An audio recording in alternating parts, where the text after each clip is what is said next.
Қазақстан Республикасы президентінің жаңа әлемдегі жаңа Қазақстан жолдауында бәсекеге қабілеттілікті арттыру мақсатында қазақ, орыс, ағылшын тілдерін меңгерудің басымдықтары айқындалды. 2016-2017 оқу жылында Көкшетау мемлекеттік университетінде физика, химия, биология, информатика салаларындағы педагогикалық мамандықтар бойынша талапкерлердің үш тілді дайындық деңгейін қамтамасыз етуге бағытталған жұмыс ұйымдастырылды. Цель подготовительного курса, или как мы называем Foundation, дайындық курсының мақсаты жалпы білім беру пәндері бойынша білім деңгейін арттыру. Ұлттық бірыңғай тестілеу мен кешенді тестілеу пәндері бойынша жүргізілген дайындық барысында алынған білім қорын жүйелеу, оқу орнына түсуге арналған емтихандарға әзірлеу және ағылшын тілінен дайындық жасау.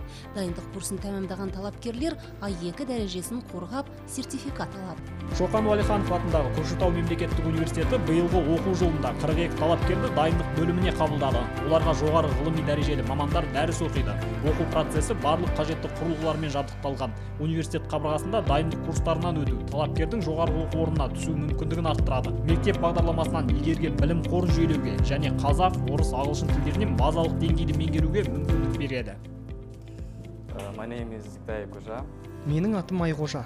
Мен бұл курстарда химия бойынша дайындалудамын. Болашақта осы дайындық курстарында игерген білімімді жоғарғы оқу орнында жалғастыратын боламын.